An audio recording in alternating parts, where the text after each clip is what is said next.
Oh la soirée parfaite les amis, c'est ce que j'appelle une soirée absolument radieuse, ou plutôt une semaine de LDC absolument radieuse, puisque le Real a perdu hier 3-0 et que le Barça a gagné 4-0 et a presque, on va dire, allez, 9 orteils, les deux pieds, presque les deux pieds, en demi-finale pour la première fois depuis 2019, après une victoire 4-0 face à Dortmund, et on s'est quand même assez régalé, hein. On a quand même un peu frissonné en début de rencontre, en première période, mais globalement, ça a été un match maîtrisé après la pause. Je pense qu'Hansi Flick a dû dire 2-3 vérités aux joueurs et a fait des petits ajustements tactiques, hein. Je pense qu'il a dû parler, recadrer un petit peu 2-3 joueurs, faire des petits ajustements et motiver les joueurs parce que on a senti la fatigue côté Barça. Et à la fin, tu gagnes 4-0. Ça n'a pas été simple, mais le travail a été fait. Qui va nous arrêter, les amis? Qui va nous arrêter? Puisque le prochain match, normalement, ce sera soit l'Inter, soit le Bayern.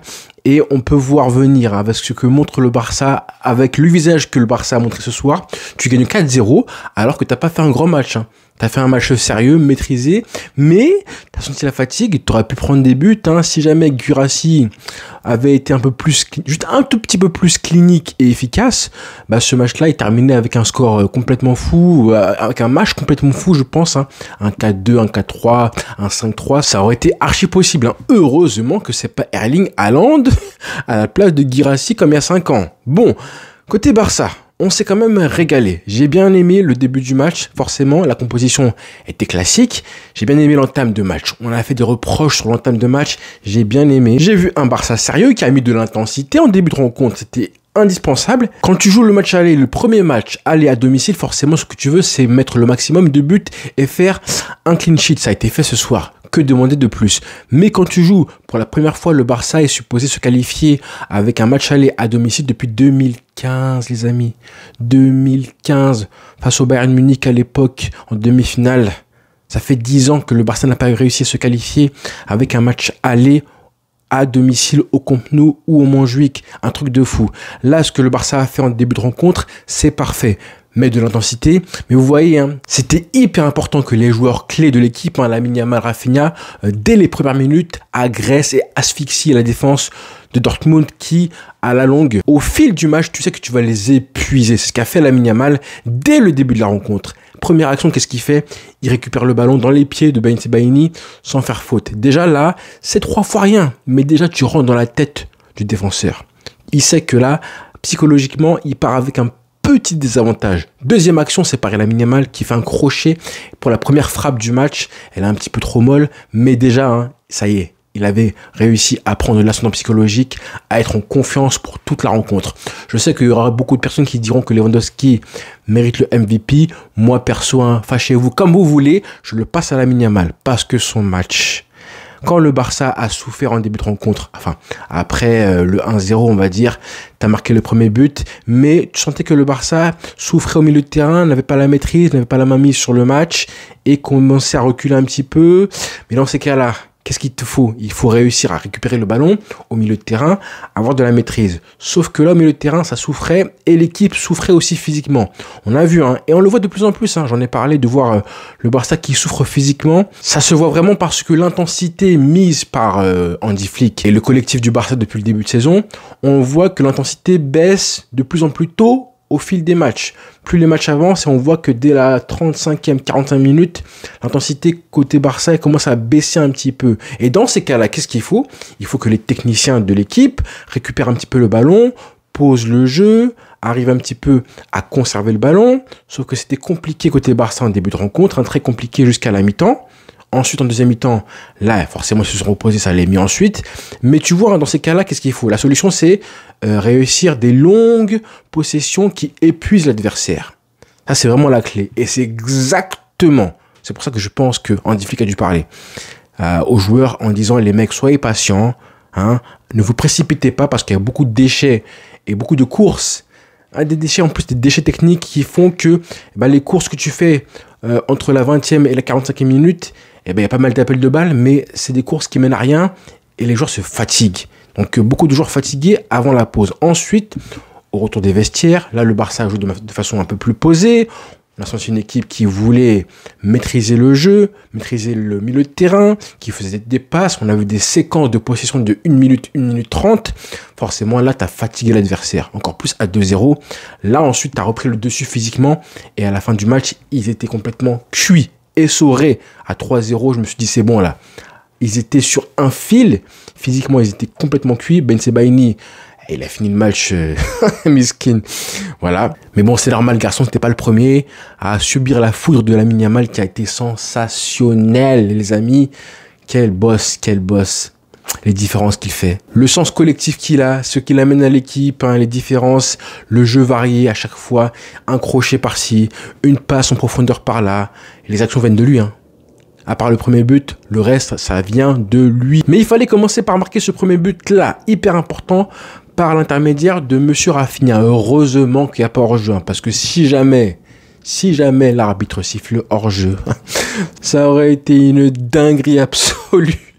Ça m'aurait fait penser au but de CR7 avec le Portugal refusé face à l'Espagne ou piqué avec glissé là. Et oh là là, insupportable de faire ça en LDC. Mais c'est la première fois que je vois Rafinha qui montre des signes du joueur un peu perso qui veut stater, qui veut faire des chiffres, hein, marquer des buts, qui a peut-être en tête que s'il marque des buts en LDC, bah c'est comme ça qu'il va marquer les esprits pour un éventuel ballon d'or. Donc là, d'accord, hein, t'as marqué ton but, tant mieux.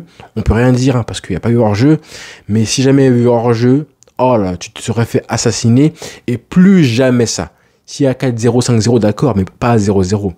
À 0-0, pour moi, il doit laisser le ballon tranquillement dans les buts qui roulent et qu'on prenne l'avantage. Peu importe, c'est pas grave. 1-0 du coup, mais plus jamais ça. Plus jamais ça. Et donc, du coup, comme je disais, après le retour des vestiaires, on avait un Barça qui était plus patient dans le jeu, beaucoup plus construit, réfléchi, posé, qui faisait mal, même quand il y avait des contres à négocier, parfois même si tu as une équipe qui peut jouer le contre, on a un Barça qui parfois joue de manière assez posée, qui multiplie les passes et qui fatigue l'adversaire. Et eux qui avaient le dessus avant la mi-temps physiquement, à la fin ils se sont complètement effondrés parce que tu les as fait courir, tout simplement. Tout simplement. Et les buts ensuite ils ont déroulé avec ce magnifique but. D'abord, le triangle, Lamine Yamal, ça passe pour finir dans l'espace. Elle est parfaite. Hein. Elle est juste parfaite. Elle n'est pas trop longue. Hein. Elle n'est pas trop longue du tout.